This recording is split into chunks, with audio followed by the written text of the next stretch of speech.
It was one of those rare evenings when silence itself seemed to have taken lodgings at Baker Street.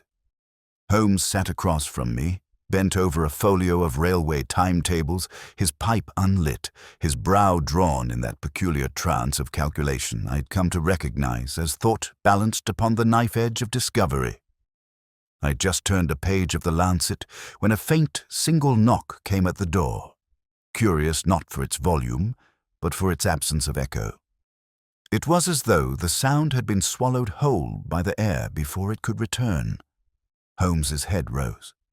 "You heard it too, Watson?" "I did, though oddly muted, don't you think?" He nodded, listening. No second knock came. Instead, the clock on the mantelpiece issued a hollow tick, that filled the pause with an almost accusatory rhythm. "Mrs. Hudson's steps would have followed had it been she," Holmes murmured. "We are, it seems, expected to answer silence." I rose and opened the door. The landing was empty save for a folded sheet of parchment lying neatly upon the threshold. No handwriting adorned it, only a faint watermark in the shape of a compass rose. "A map by the feel," Holmes said as I brought it in. He laid it flat on the table beneath the lamplight. To our astonishment, the parchment bore nothing but a faint outline of London, fainter still at its edges, as though it were evaporating. "Curious," I said. "It looks unfinished." Holmes tilted his head. "Or erased." The word lingered.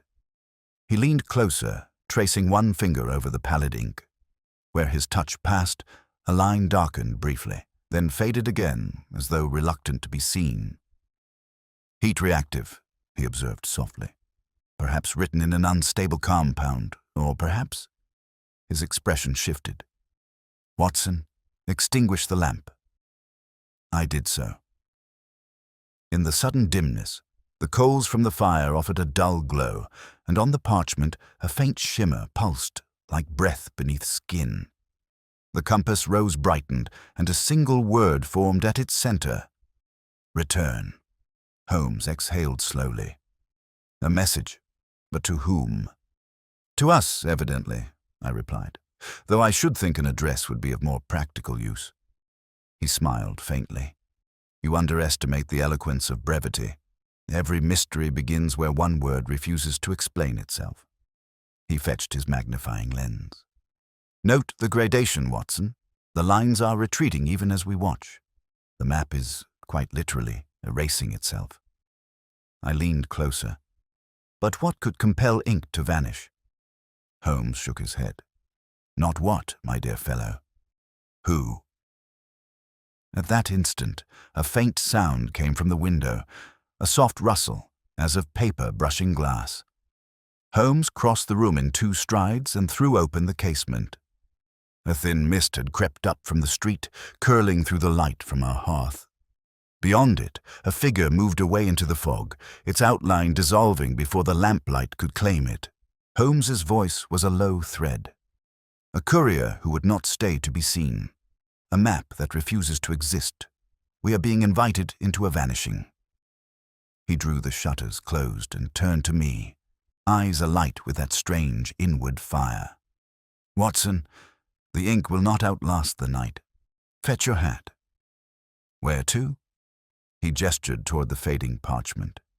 "Wherever London once was, before it forgot itself." The clock ticked again, hollow and exact. The last trace of the map's northern quadrant dimmed like an ember expiring. Holmes slipped the sheet into his pocket, its edges already paling. "There are men who erase their footprints, Watson. This," he tapped the pocket, "is their cartographer." The word hung in the air, carried on the faint breath of that dying sound, the knock that had never quite echoed. The parchment crinkled faintly in Holmes's hand as we descended the stair, its texture now more brittle, as though time itself had begun to feed upon it. The corridor was empty, yet the air carried that same swallowed silence, the remnant of the knock. I could hear our own steps only half returned, each echo cut short, devoured by some unseen hush. Holmes moved swiftly, eyes alive with calculation. Observe, Watson, the absence of resonance. Even sound fades unnaturally near this object. You mean the map? Precisely. It absorbs more than light. It consumes its own evidence. Outside, the fog lay thick upon Baker Street, dense enough to blur the gas lamps into wavering halos. A hansom clattered somewhere distant, though its rhythm too seemed swallowed mid-stride. "Direction?" I asked. "North," he replied. The parchment darkened near Marylebone before receding. "We shall begin there." The cab we hailed appeared from the mist as if born of it. Holmes gave the briefest instruction to the driver, and as we rolled into the sleeping city, he unfolded the map once more. Only a few fragments of ink remained, faint veins running toward a single blot near Regent's Park. "Note, Watson," he murmured. "The ink thins along established roads, but gathers near places unrecorded on modern charts. It documents not where London is, but where it has been erased. Surely that cannot be literal." He smiled slightly. "So you said once about the hound that glowed." We rode in silence a moment longer, save for the dull rhythm of hooves. Then came a curious sound from the map itself. A faint hiss, like paper sighing in heat. Holmes held it closer to the lamplight. A shape was forming, rectangular, with cross-hatched lines like shutters. "A window?" I asked. "Or a gate?" Holmes replied. "We shall see which admits us first." Moments later, the cab slowed. The park loomed to our right, its railings ghostly silver through the fog. Holmes stepped out, gesturing for quiet. Somewhere within the mist, a metallic creak rose and fell, the slow opening of iron hinges. We followed the sound, until the glow of a single lantern bled through the murk. A watchman stood beside an open gate, his cap drawn low, his hand trembling upon the latch. "Evening, gentlemen," he said hoarsely. "Lost your way?" Holmes studied him. "Perhaps. But you seem to have found something, my good man." The watchman's eyes flicked toward the ground. "A queer thing, sir. Came floating out of the mist not 10 minutes ago. Looked like a map, but it—" He hesitated. "It sort of bled away." Holmes drew out our parchment. "Like this one?" The man nodded slowly, fear crossing his face. "That's it, or near enough. Only the other had names what shouldn't be there no more. Street's been pulled down years since." "Did anyone bring it?" Holmes asked. "No, sir, just the fog. Drifted like ash." Holmes exchanged a glance with me. "Thank you. Return to your post and forget we were here." As the man retreated, Holmes crouched by the open gate. The hinges still trembled, faintly echoing that earlier knock, the rhythm hollow and incomplete. "The same pattern," he said under his breath. "2 beats, 1 lost, the signature of absence." He slipped through the gate and I followed. Beyond the fence lay a path bordered by dark hedgerows. The fog thickened, clinging close to the ground like breath upon glass. Holmes moved ahead, the lantern light painting his profile in sharp relief. "Holmes," I whispered, "what are we pursuing?" "A mind, Watson, one that writes in erasure." We came upon a clearing, an old gardener's shed half swallowed by ivy. The air smelled faintly of salt and chemicals. Inside, by the glow of Holmes's lantern, stood a table littered with rolls of parchment, bottles, and a small burner still warm. A sheet upon the table bore the same fading lines as ours. Holmes bent over it. "Observe the residue." He touched a finger to the paper and held it beneath the light. "Mercuric chloride, used in antiquated cartography to bleach vellum clean. Our correspondent is redrawing the city, removing streets, perhaps even names. But to what purpose?" He straightened, eyes distant. "To unmake a record is to unmake an existence.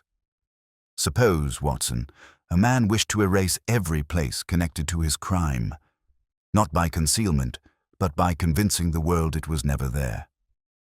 A chill passed through me. "Then this map is his weapon," Holmes finished quietly. A faint tapping interrupted him. Both of us turned. The sound came from beneath the table, irregular, soft, yet deliberate. Holmes lowered himself and lifted the hem of a canvas drop. Beneath it, tied to the leg of the bench, was a small wooden case. He pried it open. Inside lay a set of finely wrought drafting tools and a folded scrap of paper bearing a single line. "When London forgets, I will be free." Holmes's expression hardened. "Watson, we are dealing with a forger whose medium is memory itself." He examined the instruments. Compass, stylus, inkwell of faintly luminescent fluid. The compound reacts to temperature and sound. Hence the silence. Each vibration hastens its decay. "So the knock was not a summons," he interrupted. "It was a test." The air shifted, an almost inaudible scrape at the shed door. Holmes extinguished the lantern in one swift motion, plunging us into darkness. Through the boards I heard breathing, measured, patient. Then a whisper, "Return." Holmes leaned close. "The same word," he murmured. "Stand back." He threw the door open. The fog poured in like smoke, and for a moment I saw a silhouette. Slender, still the glint of glass at its breast. Then it dissolved, leaving only the rhythmic drip of condensed mist falling from the eaves. Holmes relit the lantern, his voice low and steady. He was here, Watson, listening, ensuring the map had done its work. And it has. For now. But ink that erases can also reveal, if one writes upon its memory. He took up one of the discarded compasses and drew its needle gently across the parchment. For an instant, faint letters appeared. Eaton Terrace, midnight. Holmes smiled grimly. "There, my friend, is our next breath." Outside, the fog sighed against the shed wall, one long exhalation that carried no echo at all. The sigh of the fog against the wall seemed to follow us as we left the shed behind, our steps muffled into the earth as though London itself preferred not to remember them. Holmes moved quickly, his silhouette cutting a straight line through the mist, the folded scrap with Eaton Terrace. Midnight held like a compass guiding his thoughts. "Watson," he said without looking back, "you have your revolver." "As always." "Good, bring it loaded. The man we pursue traffics not in objects but in absence, and absence can kill more quietly than a bullet." We reached the cab, still waiting where the gate stood half ajar. The watchman was gone. Only the faint metallic tapping of the latch remained, a dull, repeating rhythm, as if the night were keeping count. Holmes gave the driver a single instruction, "Eaton Terrace." The horse stirred and we moved off, the city passing like a half-remembered dream through the haze. At intervals, the gas lamps flickered and dimmed, their light thinning as though drawn away by invisible hands. "Remarkable, isn't it?" Holmes murmured. "Our surroundings mirror the crime, light fading where there should be memory. You believe this map-maker erases more than ink?" He turned his gaze to me, eyes glinting in the lantern's tremor. "He erases consequence. That, my dear Watson, is the most perfect crime imaginable." The cab rattled over cobbles slick with fog dew. I tried to speak, but the wheel's rhythm seemed to dissolve every thought before it could form. Then, abruptly, Holmes tapped the roof. The driver halted. "Here," Holmes said. "Eaton Terrace." We alighted before a line of shuttered houses, grand, unlit, and unnaturally still. Holmes listened. Even the horses breathed quietly, as though afraid to intrude upon the silence that wrapped the street. He gestured toward the far end, where a single gas lamp burned weakly above a narrow service mews. "That," he said, "is the only living sound remaining." We advanced. The closer we came, the more the flame guttered, bending as if under pressure. Beneath the lamp stood a small tradesman's door, its paint blistered and peeling. Holmes ran a finger along the lock. "Fresh scratches. The occupant, or our forger, has been here within the hour." He eased the latch open with his knife. Inside lay a narrow corridor, dimly lit by a candle guttering in a bottle.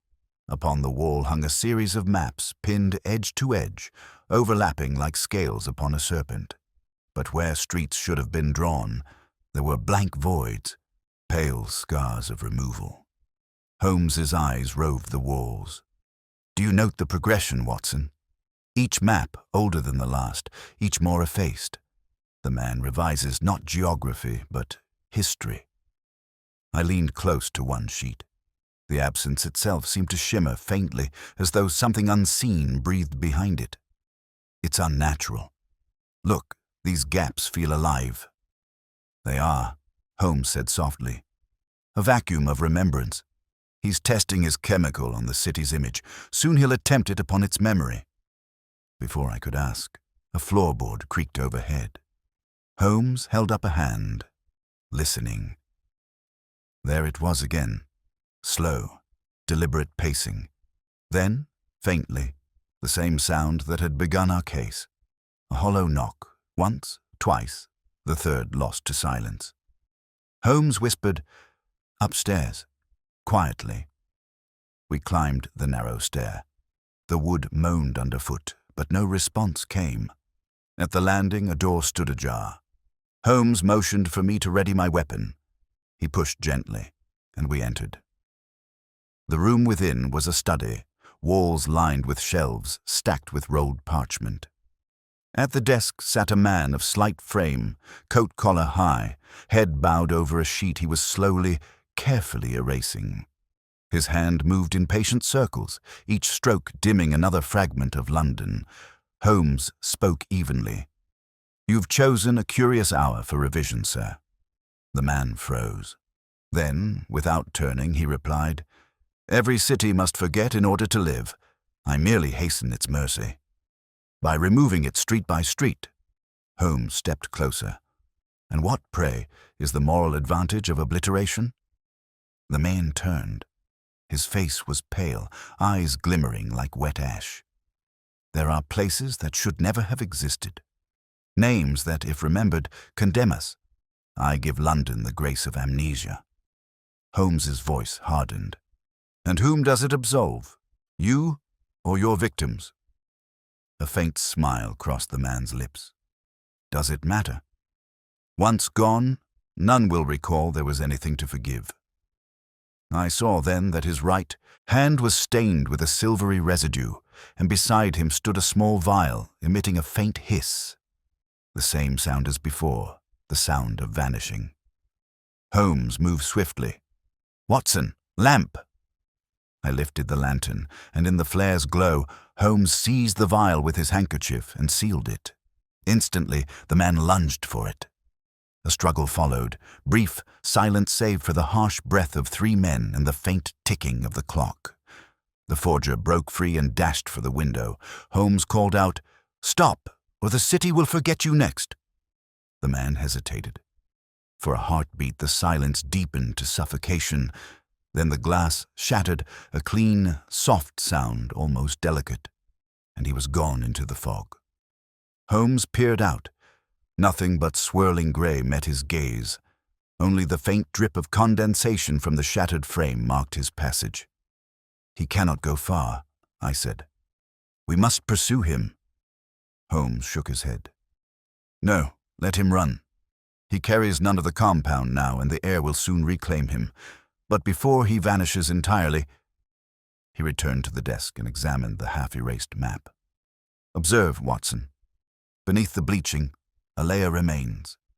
He fetched his lens and murmured, "Yes, faint as breath, yet legible."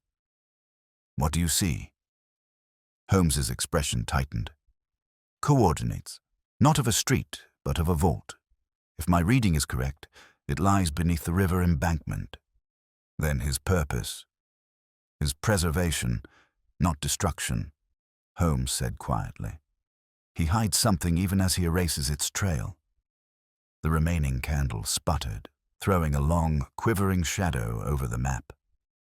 The hollow rhythm of the earlier knock seemed to echo faintly in the boards below, as though the empty house itself remembered what the city wished to forget. Holmes folded the parchment, pocketed it, and turned to me with grim resolve. Come, Watson, before the river forgets as well.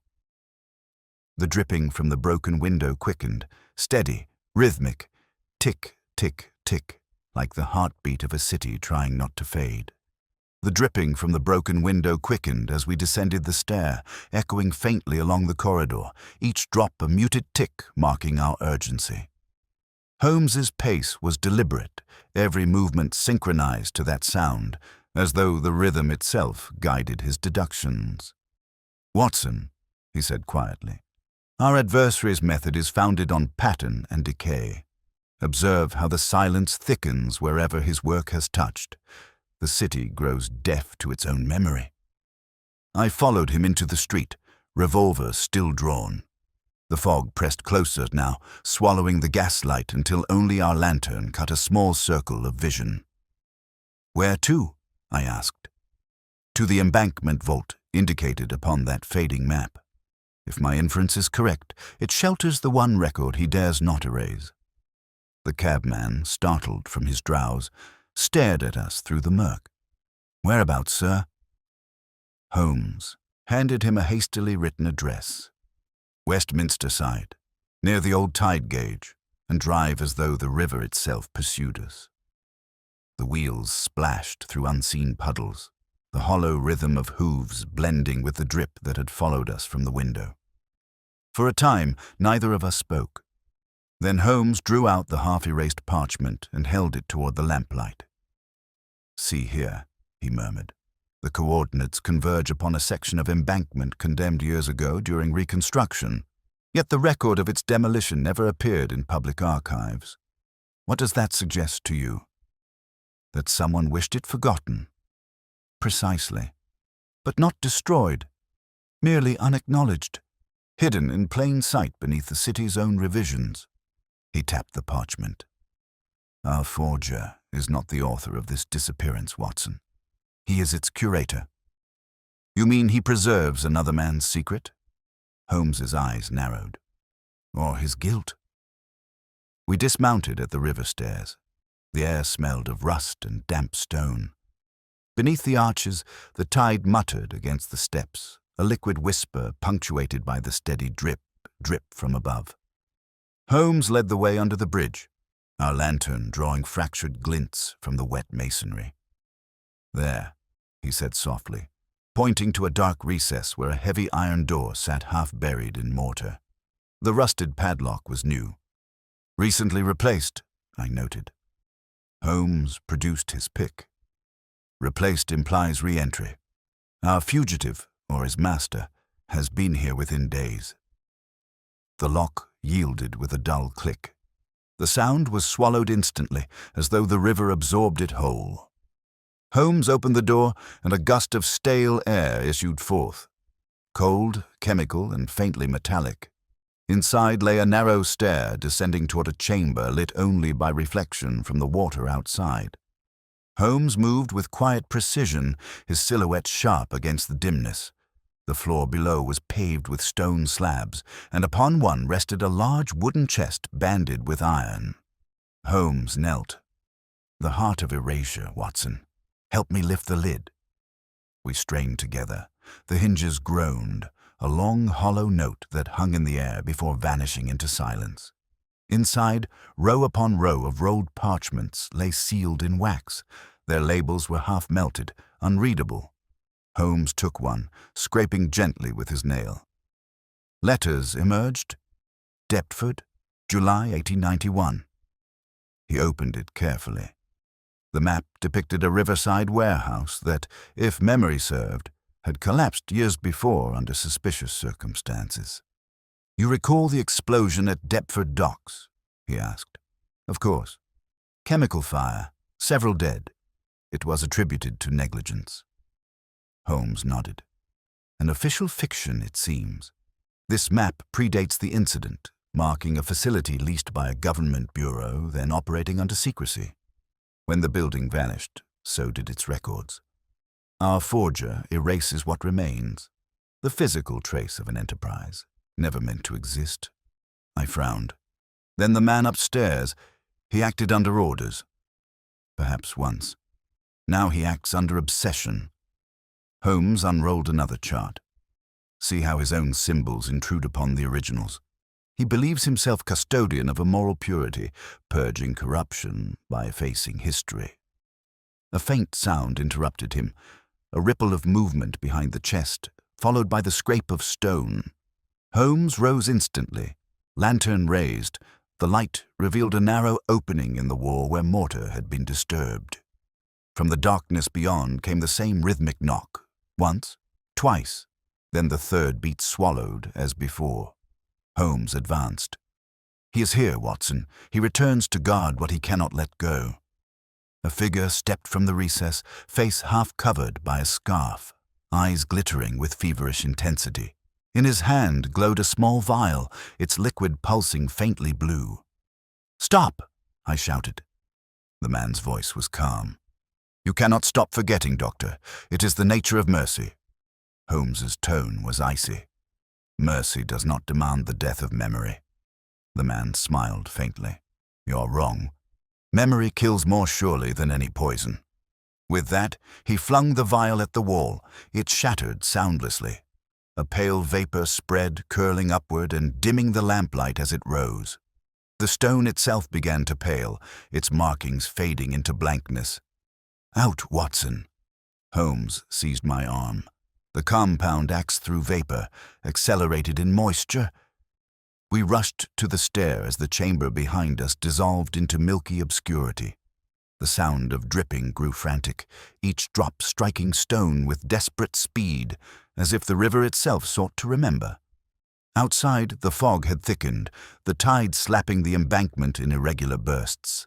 Holmes coughed sharply, eyes watering. "He's gone again," I said. "No," Holmes replied, voice hoarse. "He remains. Everywhere his silence spreads. Yet he left us a residue." He held up his handkerchief, upon which a single fleck of crystalline dust shimmered faintly. "The vapor precipitates in cold air. It may yet speak." He turned toward the river, watching its restless surface. "There is still one truth that cannot be erased, Watson. A motive. Find that, and we recall the man entire." The water lapped softly against the steps, rhythmic and hollow, tick, tick, tick, as if marking the edge of memory before it, too, was carried away. The soft lapping of the river continued, each beat seeming to press upon Holmes's thoughts as he examined the fleck of crystalline dust in his handkerchief. He turned it gently beneath the lantern's dying glow, and the particle flickered with a dim internal pulse, one that matched, almost eerily, the rhythm of the water's ticks below. "Watson," he murmured, "we hold in this single mote the handwriting of our adversary. The question is not what it is made of, but what it remembers." "Remembers," I echoed. "Indeed. Every element leaves its trace, just as every crime leaves its shadow. This residue, though silent to the air, retains the echo of its origin. Observe." He produced from his pocket a small glass vial and a scrap of litmus. Pouring a few drops of water over the dust, he watched as faint tendrils of vapor rose. They did not disperse evenly, but formed a spiral, tightening with a rhythmic pulse. "It reacts to vibration," Holmes said. "Listen." He tapped his cane lightly upon the stone step. Each stroke was met with a faint shimmer from the vapor. The compound aligns itself with sound waves, amplifying and feeding upon them, hence the vanishing of echo wherever it is used. So the map, the chamber, even the man's presence, each devoured the sound that might betray them. Silence, you see, is his cloak. The water slapped once against the pier, harder this time, the impact sending a small spray upward. Holmes caught the droplet on his sleeve and smiled faintly. And water, the great recorder, preserves what he would conceal. "Come, Watson, we return to Baker Street, by way of Scotland Yard." He signaled for a cab. The driver's face emerged from the mist, startled to see two gentlemen at so strange an hour, half drenched and streaked with dust that faintly glowed. As the cab clattered along the river road, Holmes sat with eyes closed, fingertips steepled.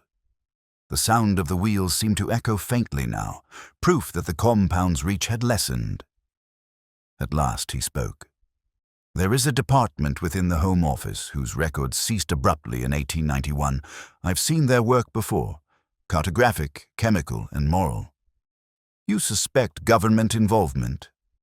I suspect the persistence of guilt," he said quietly. "When a state commits error, it buries it beneath bureaucracy. Our forger once held the spade." We arrived at Scotland Yard as dawn's first pallor crept over the river. Inspector Lestrade met us, rubbing his eyes. "Holmes, what infernal hour is this? You look as if you've been dredged from the Thames." "Nearly," Holmes replied, handing him the handkerchief. "Test this residue for mercury, chlorine, and silver nitrate. You will find traces of all three bound by an organic binder of rare sophistication. But it is not the chemistry that matters. It is where the materials came from." Lestrade squinted. "You mean who sells it?" "Precisely. There are only 2 suppliers in London licensed to handle this concentration. One operates in Lambeth, the other from a disused printing house near Charing Cross. The latter, I believe, holds our answer." Lestrade raised a brow. "You think your man buys from there?" "No," Holmes said softly. "He builds there." Within the hour, we stood before the shuttered facade of a once busy printer's shop, its sign faintly visible through soot, W.H. Malden & Co., Cartographic Press. The door yielded at Holmes's. Touch. Inside, the air was heavy with ink and age. The silence, that same devouring hush, had returned. "Keep your pistol ready," Holmes whispered. "We are upon his home ground." We advanced past rows of abandoned presses. On a long table lay sheets of vellum pinned beneath glass plates. Under the lantern's flicker, faint maps surfaced and vanished in rhythm with the flame, as though they breathed. Holmes bent over one. "Note the subject, administrative boundaries circa 1891, the same year our vault records ended. And here, the maker's mark, ML. "Malden?" I asked. Holmes's expression darkened. "Not merely Malden, Watson. Michael Lanyard Malden, former surveyor to the Admiralty Office, dismissed for falsifying coastal defense charts. He vanished shortly thereafter. It seems he has spent his exile revising London itself."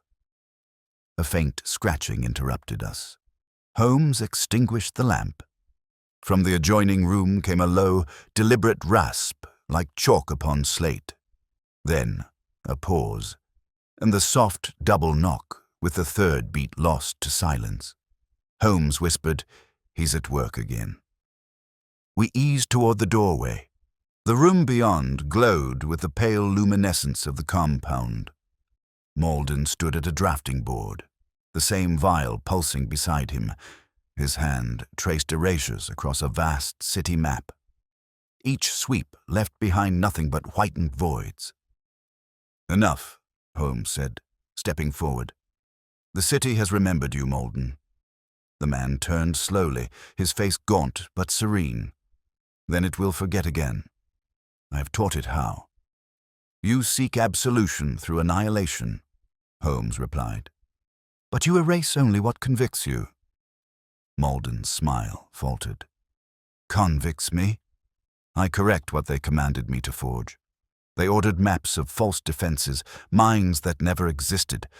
When men died for those lies, I swore to make their deceit impossible to trace." "You destroy the evidence of their crime by destroying the world that bore it," Holmes said. "That is not justice, it is contagion." Malden's hand hovered over the vial.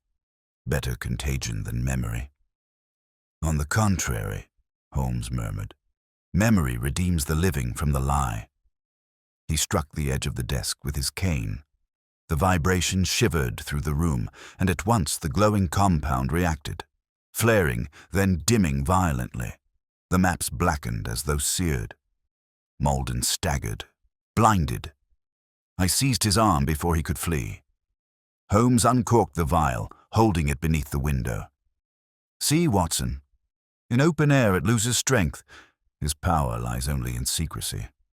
Malden sank to his knees. "You cannot let them know. They will make more of me." Holmes regarded him gravely. "Then you must speak before they erase you entirely." A crash interrupted him, the rear window shattering inward. A dark shape slipped through, seized the remaining parchments, and fled into the street. Holmes darted after it, calling, "Watson, guard the prisoner." I held Malden at bay as the faint sound of pursuit dwindled into the fog. Then came a single sound, distant yet unmistakable. "Knock, knock." And the third again, swallowed by the night.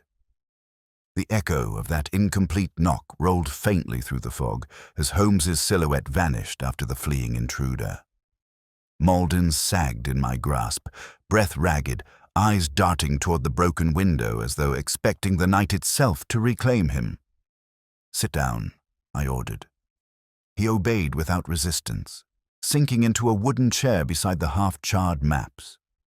The faint shimmer of the chemical dust still lingered in the air, curling and fading like ghostly handwriting. "You've done enough harm, Malden," I said.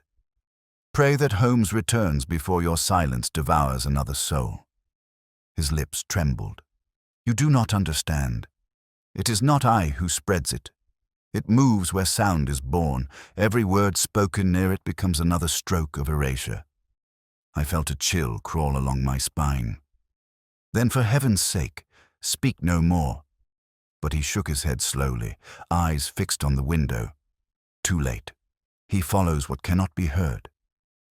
Outside came the faintest ripple of pursuit, the quick staccato of Holmes's footsteps fading, then stopping altogether.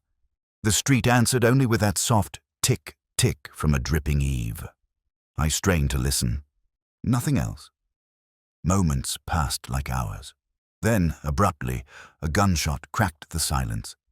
Malden's head jerked up. "He's found them!" I seized my revolver and darted into the street. The fog, dense and grey, closed about me like cloth. "Holmes!" I called. No reply, only the echo of my voice swallowed halfway through its return.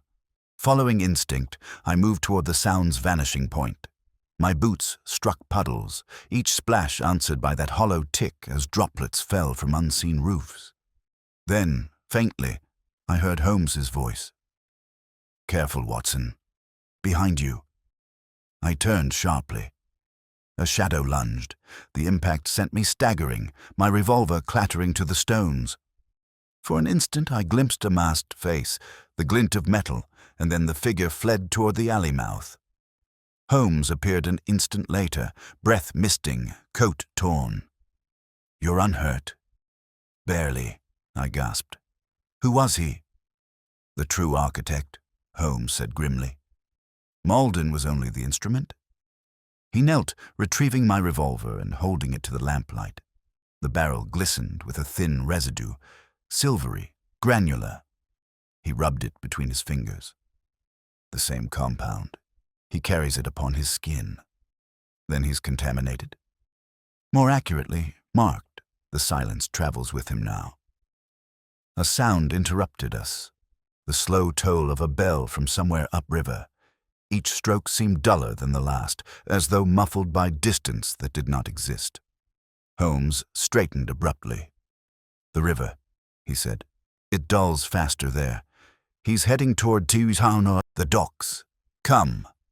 We ran side by side through the thickening mist, guided by that dying rhythm of the bell. The streets narrowed, walls slick with condensation. At intervals, droplets fell from the eaves, steady, deliberate, forming the same hollow cadence that had haunted us from the start. "He follows his own sound," Holmes muttered. "Each place he touches loses resonance. He's mapping silence across the city." We reached the embankment just as the bell gave its final, muted toll. There, beneath the arches, stood the fleeing figure, bent over the river's edge. In his hands glimmered a set of rolled parchments, Malden's stolen maps. Holmes called out, Drop them, sir. Another inch and you dissolve the truth you've come to protect. The man turned, and for the first time we saw his face. Older, severe, the stamp of authority unmistakable. "Mr. Holmes," he said calmly, "you meddle in matters of state." "Then state, sir, your justification for erasing half of London's history." The man's lips curved faintly. "History is a burden. I remove what should never have been known." "By what commission?" He raised the papers. "By the same one that once paid Malden to falsify them. I was his superior." Holmes's eyes flashed. "Then you are Colonel Ashcroft?" The man inclined his head. "Once. Now merely a custodian of necessity." Holmes took a step forward.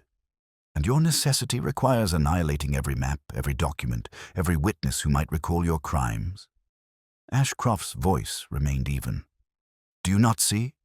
If truth can be erased, guilt cannot survive.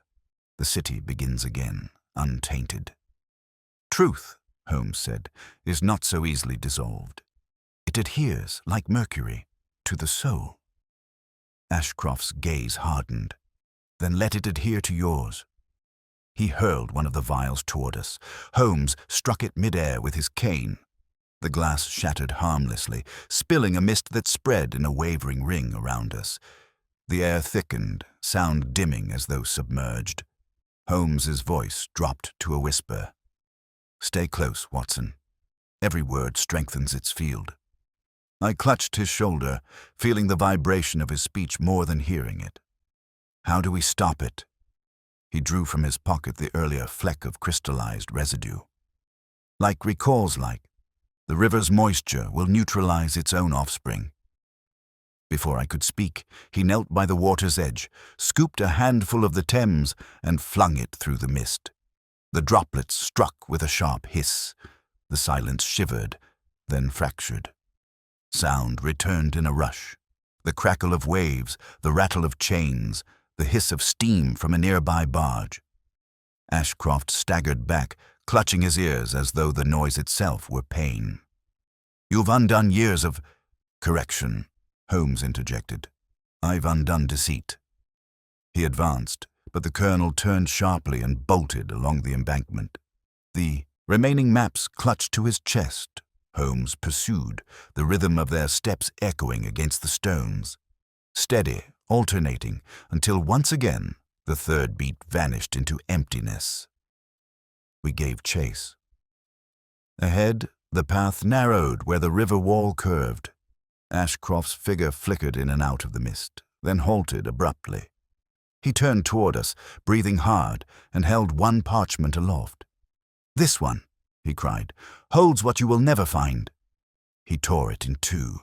The fragments scattered into the air like pale birds, dissolving before they could fall. Holmes slowed, staring at the emptiness where the paper had been. "Gone," I whispered. "Not entirely," he replied, eyes narrowing. "For something that vanishes leaves always the sound of its departure." He bent, touching the damp stones where the shreds had fallen. "Do you hear it, Watson?" I listened. Beneath the distant hum of the river came a faint, recurring pulse. Tick, tick, tick, but now irregular, broken, as though the silence itself were faltering. Holmes rose slowly, his face alight with revelation. He has overreached. The act of erasure consumes the eraser. The next pulse came sharper, closer, one final beat that seemed to tremble in the air between us.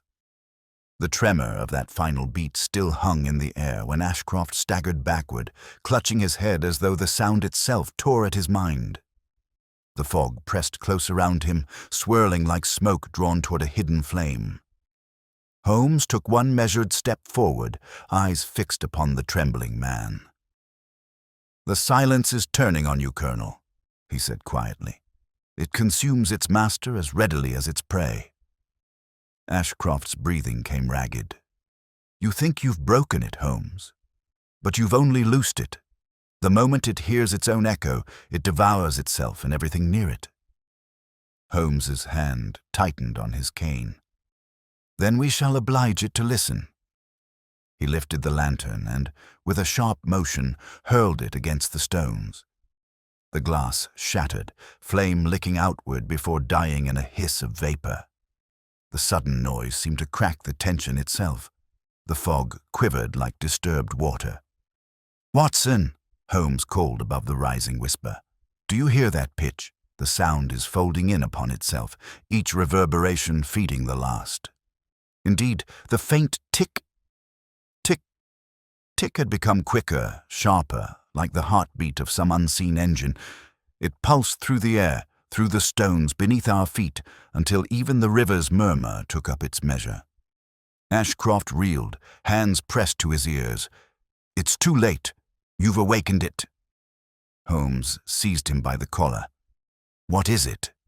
"The archive," Ashcroft gasped. "The foundation of the city, the vault of memory. I bound the compound to its resonance so that no trace of our deception could resurface.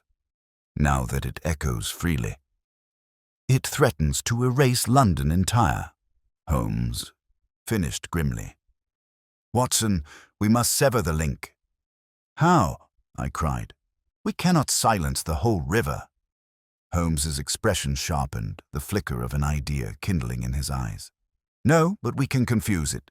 If the compound feeds upon rhythm, we shall drown it in discord."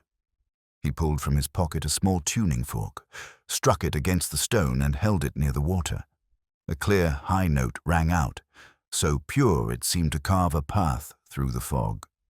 The ticking faltered, stuttered once, then broke apart into uneven fragments. "You see," Holmes said, "its precision betrays it. A single irregular vibration and the cycle collapses." Ashcroft stared, aghast.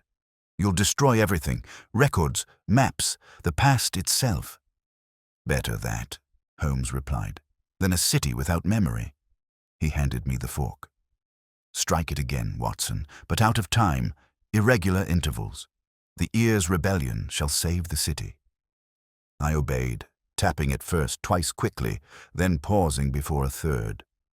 Each note clashed with the unseen rhythm until the entire river seemed to shudder in confusion. The fog convulsed. Faint silhouettes of wharves and cranes emerged and vanished like ghosts reclaiming form. Holmes shouted, "Hold the pattern! It's unraveling!" But Ashcroft broke free, lunging toward the water. "You cannot undo it. If London remembers, so will its guilt." Holmes caught him halfway, the two men grappling at the river's edge. Their struggle sent a scattering of small stones tumbling into the water, each splash echoing unnaturally loud before fading. Then, one cry, brief and sharp, and Ashcroft slipped from Holmes's grasp, plunging into the dark current. I reached forward instinctively, but Holmes stopped me with a raised hand. "No use, Watson. The tide carries him where silence belongs." We stood watching as the ripples spread outward, each smaller than the last, until they vanished entirely. Only the faint irregular tick of dripping water remained. Uneven now, uncertain, like a heart regaining its rhythm. Holmes exhaled slowly. "It is done."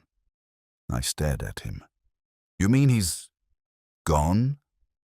"Both he and the contagion he fostered. The river records every truth, Watson, but it also forgives in time." He knelt, retrieving a damp scrap caught upon a piling. It was a fragment of one of Malden's erased maps, its surface blotched, but a single inked line remained, curling toward the word foundry. "Another layer," Holmes murmured. Ashcroft was the hand, but the forge that birthed his silence still burns. I frowned. "You mean there's another?" He straightened. "The foundry lies east, where the chemical was first distilled. If my calculation is correct, remnants of the active compound remain there. Should it escape containment, this night's silence will seem merciful by comparison." The faint rhythm of dripping quickened again, as if echoing his thought. Holmes's voice dropped. "The city stirs, Watson. The echo persists." "Then we must find it before dawn."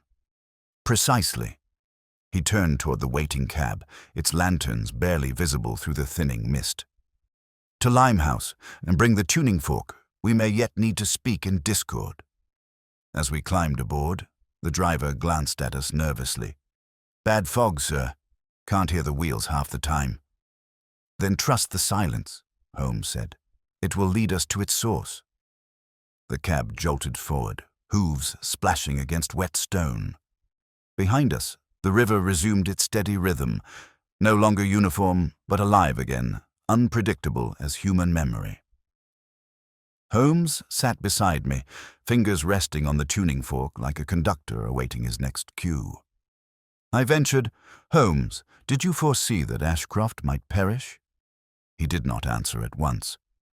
"No man who attempts to erase truth escapes it long," he said finally, "but I take no satisfaction in being its instrument."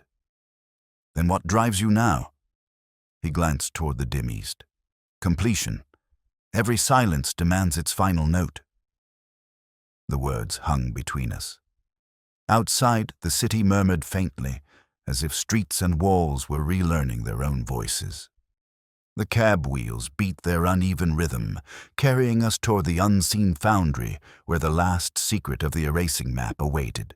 And beneath that sound, faint but steady, came the same lingering pulse. Tick, tick, as though London itself breathed again, but not yet safely. The cab rattled eastward through streets half submerged in fog, the hooves striking puddles that echoed in that same hesitant rhythm. Tick, tick, tick. Holmes sat forward, fingers tapping the tuning fork against his knee in intervals irregular enough to unsettle even the night's silence. "Holmes," I said quietly, "you speak of this foundry as if it lives." He turned his profile toward me, the faint lamplight outlining his expression. "In a sense, it does. The compound requires constant motion to remain unstable. Sound waves, vibration, or heat. The foundry provided all three. It was the perfect womb for silence." I glanced through the misted window, and now it awaits rebirth. He nodded once. "If the residue persists, it will continue its work until the city is consumed by its own forgetting." The cab slowed near the Limehouse docks. Shadows of cranes loomed above us like vast rusted skeletons. Holmes stepped down first, pressing a coin into the driver's palm. "If we are not returned by dawn," he said, "send word to Inspector Lestrade that the river must be sealed from here to the Isle of Dogs." The man blinked at him. "Seal the river, sir?" Holmes's tone was calm. "Yes, before it learns to breathe without us." We proceeded on foot along the quay. The fog swirled thicker here, carrying the mingled scent of tar, coal smoke, and salt. Beneath it, that faint, irregular pulse persisted, a dripping from somewhere ahead, almost mechanical in its precision. Holmes stopped suddenly. "There, do you hear it, Watson?" "The same rhythm," I said. He nodded. "It has memory. Follow it." The sound led us to a low brick building at the edge of the water, its chimney long cold, its windows sealed with boards. Holmes crouched beside the door, fingers brushing the lock. "Tampered recently," he whispered. "The metal's warm. Someone's inside, or something still awake." He eased the latch with his knife. The door opened upon a dim expanse, faintly glowing at its core. We stepped inside. The air hummed softly, as though the walls themselves resonated. In the center stood a massive vat, half filled with viscous liquid, luminous and pale, breathing in waves that matched the rhythm we had followed. Holmes stared in silence. "Behold, Watson, the heart of absence." I shuddered. "Good heavens, it looks alive." "It listens," Holmes murmured. "That is worse." He advanced slowly, studying the rippling surface. Each vibration of our steps made the substance shiver, emitting a faint chiming tone. The compound reacts even now, absorbing vibration to sustain itself. Ashcroft's death released its master pattern. The foundry sustains what remains. And if it continues, then the city's soundscape, its clocks, its bells, its voices, will vanish beneath this tide of obedience. the perfect silence of a forgotten metropolis. Holmes's eyes flicked toward the machinery surrounding the vat. Pistons, pumps, and a generator powered by a still glowing dynamo. There must be a regulator. The question is where? As he moved among the levers, the dripping intensified. It seemed to echo from the rafters, though no water fell. The sound multiplied until it formed a rhythm like slow applause, mocking, inexorable. I whispered, "It knows we're here." Holmes's tone sharpened. "Nonsense. It merely responds. Though," he added after a pause, "perhaps that distinction is academic." He located a valve marked Resonance Feed. "Here, Watson. This maintains vibration from the generator. If we cut it, the compound will decay." "Then let us do so." "Not yet. If we stop it too abruptly, the pressure may release the entire content into the river. We must equalize the frequency first." He struck the tuning fork and held it above the vat. The sound rang clear, a pure tone that shimmered upon the surface. For a moment, the chiming subsided, the liquid's motion smoothing into calm. "It's working," I said. Holmes's eyes narrowed. "For now. But it is learning." The fork's tone began to waver, its resonance pulled downward as if the substance were devouring the sound itself. Holmes clenched his jaw, struck it again, higher this time. The tone pierced the air. The chiming faltered once more. "Now, Watson, close the valve halfway." I obeyed, turning the wheel until the hiss softened. The vat's glow dimmed, and with it, the air's vibration eased. For a brief instant, silence returned. True, empty silence. Then came a sound we had not heard before, a slow, measured tapping from the far wall. Not dripping, not mechanical, but deliberate. Holmes froze. "He's her." I followed his gaze. From the shadows behind the machinery, a figure stepped forth. Gaunt, soot-streaked, eyes hollow with sleeplessness. It was Malden. "Mr. Holmes," he said softly, "you should have let it sleep." Holmes faced him. "You survived the yard." "I never left its reach," Malden replied. "Ashcroft's death awakened the core. I came to soothe it, not destroy it. The silence must hold, or London will remember everything." "You would sacrifice an entire city's voice for your remorse?" Holmes demanded. Malden's gaze flickered to the vat. "Remorse? No. Mercy." He moved toward the valve, but Holmes blocked his path. "Touch it, and you'll undo the balance. It will expand beyond containment." "Then let it," Malden whispered. "It will spare us the noise of our lives." Holmes's voice cut through the stillness. "There are other ways to find peace." For a heartbeat, neither moved. The rhythm of the dripping slowed again. Tick, tick. Each beat heavier than the last. Then Malden lunged. Holmes caught his arm. The two struggled beside the vat. The tuning fork slipped from Holmes's grasp and fell into the glowing liquid. Instantly, the surface convulsed, emitting a deep, resonant hum that shook the entire foundry. "Watson, out!" Holmes cried. "It's feeding on the frequency." I seized a wrench and swung at the main valve. The wheel snapped, and a burst of steam filled the air. Malden broke free, reaching toward the vat. It must complete its work. Holmes pulled him back, but not before a surge of the compound splashed across the floor, hissing like acid. The hum deepened, reverberating through the building until the very beams trembled.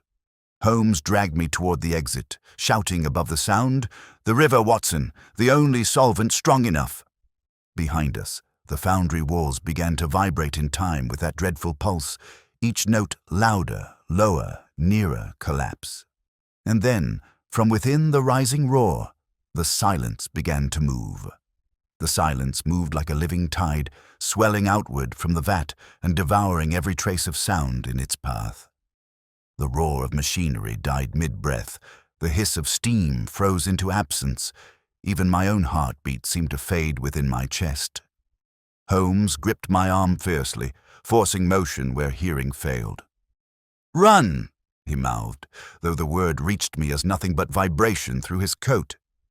We stumbled toward the river door, the floor beneath us quivering with the compound's hungry pulse. Malden struggled in Holmes's grasp, his expression torn between terror and rapture.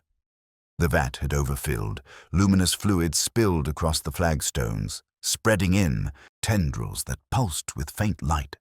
A fragment of sound returned, a single tick followed by another, faster, as though the rhythm fought to reassert itself. Holmes turned toward the noise, eyes blazing. "Watson, help me with the generator." I followed him to the far wall, where the great dynamo throbbed with dim blue arcs. He pointed to the coils. "We shall invert the current. The resonance must be reversed." "You mean to use electricity to force it to hear itself," he said sharply. "The human ear cannot endure its own echo indefinitely. Nor can silence." Malden's voice cut through the suffocating hush, low but distinct. "You'll kill it, Holmes. You'll kill what little mercy remains in this world." Holmes faced him, calm amid the chaos. Mercy that demands oblivion is cruelty by another name. He seized a cable, stripped it bare, and pressed the end to the metal frame. Sparks leapt, soundless but brilliant. The pulse faltered, the floor trembling under our feet. "Now, Watson, on my count, when I raise my hand, throw that switch." I positioned myself by the lever, sweat burning my eyes. The silence thickened again, curling around us like smoke, but I could feel beneath it the desperate rhythm of Holmes's will. 3 taps of his cane against the floor, irregular, human. Tick, tick, tick. He raised his hand. I pulled the switch. A blinding surge erupted. Light flooded the foundry, white and merciless. For an instant, everything, walls, machines, the vat itself, seemed outlined in frost. Then came a burst of noise so pure and violent it felt like the first sound ever made. The silence shattered. The luminous tide recoiled, rippling backward toward the vat. Malden screamed, not from pain, but loss, and tore himself free, rushing toward the collapsing glow. Holmes reached to stop him, but he was too late. The man flung himself into the core of the vat, vanishing beneath its convulsing surface. Holmes staggered back, shielding his face from the glare. "Good Lord," I whispered. He shouted something I barely caught. "The river, now!" We fled through the side door, the walls behind us vibrating with deep, dying tremors. Outside, the night air struck cold and wet. The fog glowed faintly as if lit from beneath by lightning.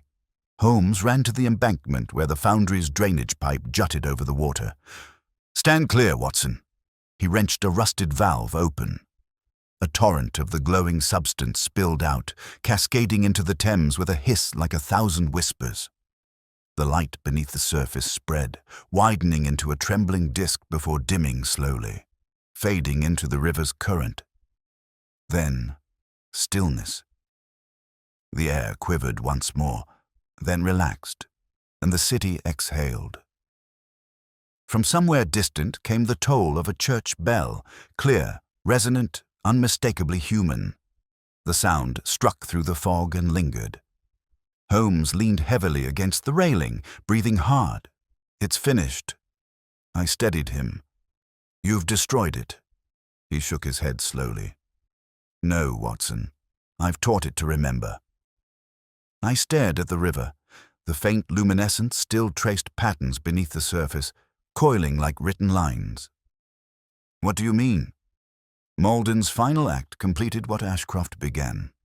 The compound's resonance is now bound to the river itself.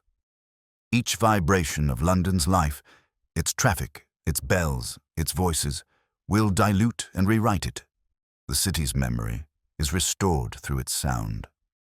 I looked at him in disbelief. "You risked the entire metropolis for a theory." He smiled faintly. "Every discovery begins as a dangerous supposition." The wind carried the distant cry of a ship's whistle, pure and steady. Holmes lifted his head, listening. Do you hear it, Watson? The equilibrium returns. I nodded. And Malden? His eyes remained on the water. He has joined what he sought to erase. In some strange moral arithmetic, perhaps that is justice. We stood in silence for several moments, watching the current carry the last traces of light downstream. Then Holmes turned abruptly, as though some inward calculation had resolved itself. The records in the vault beneath Westminster must be examined. If Ashcroft's superiors sanctioned his work, they will not rest easily. We must ensure this contagion is never reborn. You mean to expose the entire affair? Not expose, Watson. Preserve. Truth must be archived, not paraded. He started back toward the street. The fog, now thinning, revealed faint outlines of lampposts, their flames steady once more. Each one ticked faintly as gas flowed through the pipes, tiny percussive beats in perfect, living time. Listen, Holmes said softly. The city speaks again. As we reached the waiting cab, the driver looked bewildered. Thought I heard thunder just now, sir, though there's no storm. Holmes climbed in. Not thunder, remembrance. We rolled westward, the streets brightening as though London itself awoke from a troubled dream. I studied Holmes in profile. The set of his jaw, the distant gleam of satisfaction mingled with weariness. You realize, I said, few will ever believe this night's work. They need not, he replied. To recall is sufficient. Let silence return to myth where it belongs. We crossed Blackfriars Bridge as dawn's first grey light touched the water. The river flowed quietly, bearing with it the residue of all we had seen, all we would never speak of, and from its depths rose one faint, rhythmic sound. Steady even, unbroken, like the heartbeat of London remembering itself. The faint, rhythmic heartbeat of the river carried us westward as the cab wheels struck their steady counterpoint upon the cobbles. Holmes sat motionless beside me, his gaze fixed beyond the window, following the tide as though tracing an invisible thread of thought. At last I said, You spoke of preserving the truth, not exposing it. Do you truly mean to conceal all that has occurred? He turned slightly, the early light catching the faint pallor of fatigue on his face. There are truths, Watson, which serve best when they remain inaudible. A record will exist in guarded hands, but London need not know that its silence once learned to breathe. I studied him, and yet the men who ordered Ashcroft's deception remain free. For now, Holmes said evenly. They thrive in committees and subcommittees, shrouded in propriety. To expose them publicly would serve only to birth new secrecy. I prefer contagion contained to scandal multiplied. I frowned. It hardly seems justice. Nor was it ever meant to be, he replied. Justice, in its purest form, is harmony restored. Look, he gestured toward the dawn. The city wakes, and every sound you hear, carriages, footsteps, bells, confirms that balance is mended. That is the truest verdict. The cab jolted as we turned into Baker Street. Mrs. Hudson's curtains were already drawn back, and smoke rose thinly from chimneys. As we dismounted, I noticed the faintest tremor in Holmes's hand, an exhaustion he would never confess. Holmes, I said, you've scarcely rested since yesterday morning. Rest is for those who have ceased to listen, he murmured. Then, catching my expression, he smiled faintly. Fear not, my dear fellow. I shall resume that discipline once London ceases whispering in my ear. Inside, the sitting room bore the familiar scent of tobacco and paper, though the morning light lent it a new gentleness. Holmes went straight to his desk and unfolded the fragment of map he had salvaged earlier, the single word foundry still legible across its torn edge. He set it beside his magnifying lens and began to mark annotations in his rapid, precise script. You mean to continue? I asked. Conclude, he corrected. There remains one cipher within the design, and I should dislike to leave even a fragment of erasure unaccounted for. He lifted the fragment to the window. Observe these faint perforations along the border.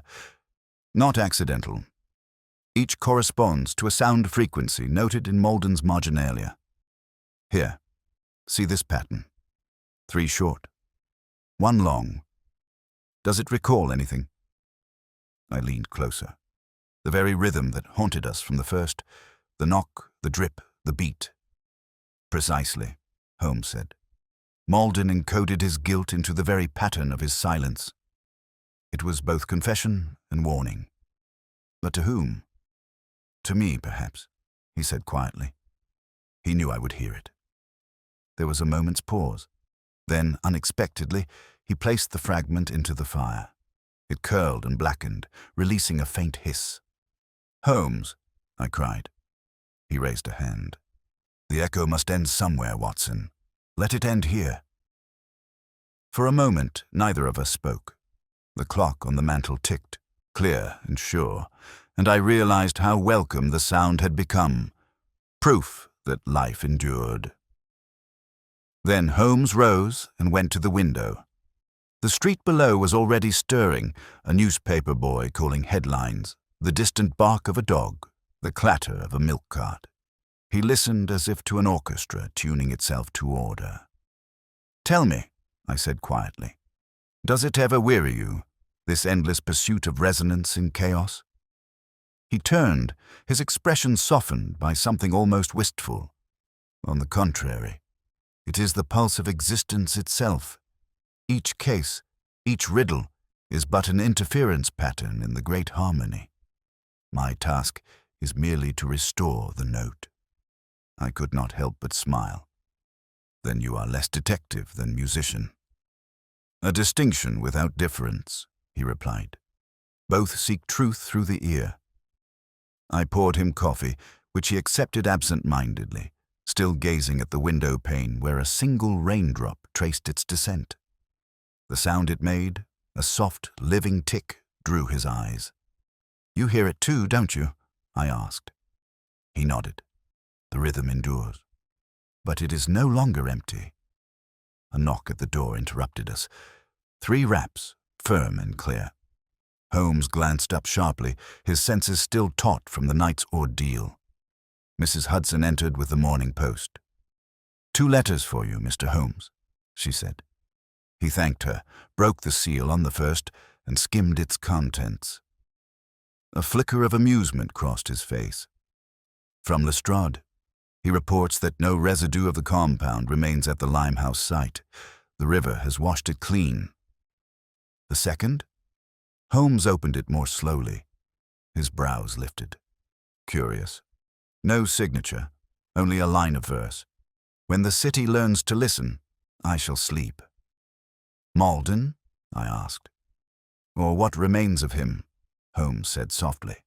Perhaps the river carried not only his body, but his promise. He laid the note upon the mantel and reached for his violin. With delicate precision, he drew the bow across the strings, producing a low, sustained tone that filled the room with calm. Holmes, I said, after all that has occurred, how can you bear to hear music again? He smiled faintly, eyes half closed. Because, my dear Watson, silence was never the enemy, only the absence of meaning. The melody deepened, resonant and clear. It echoed gently against the walls, blending with the clock's measured ticking until both merged into one pulse, the same that had haunted us through the night, now tamed, human, whole. When the final note faded, Holmes lowered the bow and looked toward me. You see? Even the void may be tuned if one knows where to place the air. I could not answer. The words seemed too fragile against that peace. Outside, the city's morning rose in full voice. The rumble of carts, the call of merchants, the laughter of children returning to the day. And beneath it all, faint but steadfast, the rhythm continued. The beat of London, remembering itself. Holmes set his violin aside and allowed himself the smallest sigh. A case concluded, Watson, yet its echo shall linger long. And as the sound of the clock carried through the room, steady, certain, eternal, I found myself grateful for every tick that refused to be erased. For a long while after we crossed the bridge, neither of us spoke. The dawn light trembled faintly upon the river, and the faint rhythm that had haunted us, tick by tick, beat by beat, seemed now to breathe not from the water but from the heart of the city itself. Holmes watched the current flow beneath, his eyes distant, as though listening for something only he could hear. "Watson," he said at last, "do you perceive it? The city sings again, but not as before. There is dissonance, necessary, human and alive." I nodded. "You've given London its voice back." He smiled faintly. "London reclaimed it for itself. I merely removed the obstruction." The cab rolled to a halt before Baker Street. Mrs. Hudson had left our breakfast laid, the silver teapot steaming faintly in the pale light. Yet even within those familiar walls, the air held a new depth, as though the silence we had faced still pressed against the windows, waiting to be acknowledged. Holmes seated himself, drawing the map from his pocket. Not the erased one, but a fresh sheet upon which he began to sketch, quick and sure, the flow of the night's events. The ink moved fluidly under his hand. "Strange," I remarked, "that after all his crimes, Malden's final act preserved the very thing he sought to destroy." Holmes did not look up. "So it often is. Humanity commits its most lasting acts under the illusion of their erasure. Each effort to conceal truth writes it larger elsewhere." He drew a series of short strokes, 3 close, 1 longer, and paused, his pen suspended. "There is your pattern again," I said. "Indeed." He glanced toward the mantel clock. 3 short ticks, 1 pause, the rhythm of breath, of heartbeat, of time itself.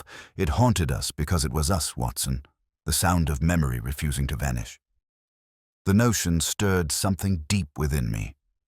"Do you suppose," I asked, "that silence itself has a conscience?" He looked up then, his eyes thoughtful. "No, my dear fellow, but man does, and he cannot live without lending it a voice." The clock struck 8. Its chime rang pure and unbroken, carrying through the room with the resonance of victory earned without triumph.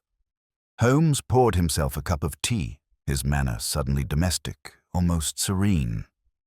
"Holmes," I said, "if this compound could erase sound, could it not also be turned to protect, to preserve secrets rather than destroy them?" He smiled faintly. "You argue like a man who believes secrets deserve mercy."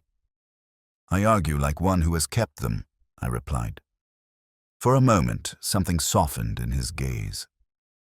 "Perhaps you are right. In moderation, silence is civilization's most useful instrument. But we must never mistake its stillness for virtue. The river reminded us of that." He rose and crossed to the window. Outside, London moved with its ordinary life, the rattle of wheels, the calls of tradesmen, the faint clang of a distant tram. Holmes stood listening, the ghost of fatigue upon his face. "Do you hear how it settles, Watson?" he said softly. "Each sound knows its place again. That is what I meant by harmony restored." He turned back to me, suddenly grave. "Promise me one thing.